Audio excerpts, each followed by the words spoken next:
বিশেষ ধন্যবাদ রবিউল, আমার বাবা, আমার স্ত্রী এবং আমার কাকাকে। আসসালামু আলাইকুম।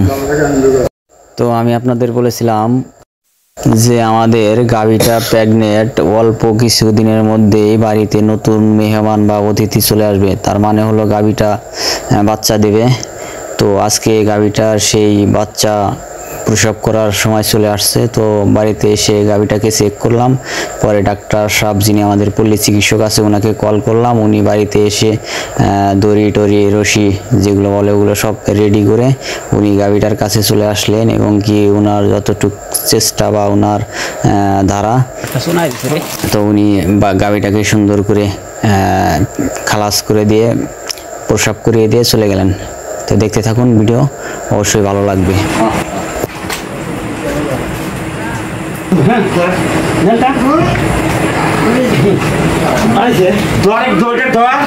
মাশাআল্লাহ মাশাআল্লাহ মাশাআল্লাহ মাশাআল্লাহ। কি বাচ্চা সরো বাড়াও, হাত পাও ধুবো এনে খাবে আরাইও।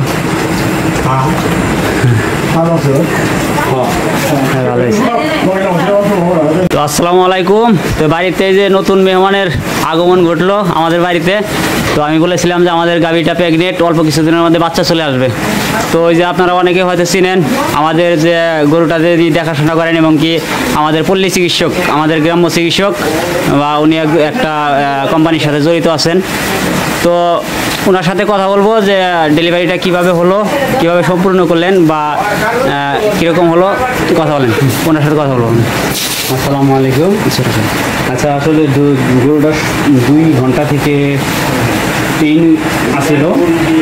আচ্ছা, দেখলাম যে আসলে ডিস্টোপিয়া যেটা বলা হয় ইংরেজি ভাষায়, আর বাংলাতে হলো মাথা যে ঘুরে যায় সেই সমস্যাটা। পরবর্তীতে আমি গলায় এবং পায়ে দড়ি লাগায় আরও 2 জনের সহযোগিতায় ইনশাল্লাহ ভালোভাবে ডেলিভারি করতে পারছি। অনেক কষ্ট হয়েছে যদিও, তবে খুব ভালোভাবে বাছুর এবং মা 2 জনই সুস্থ আছে। সবাই এই 2 জনের জন্য দোয়া করবেন। ধন্যবাদ।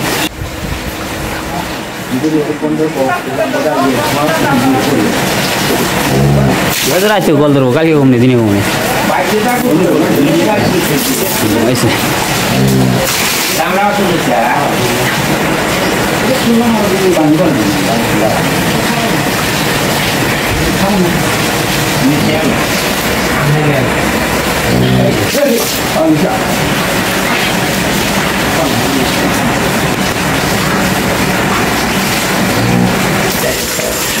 আর ওই উৎপাত করলে কাম করা যাবো না, ওই যে ছবি উঠাইলাম অনেক উৎপাতের কাম, জিনিসটা তো খালাস করা লাগবো।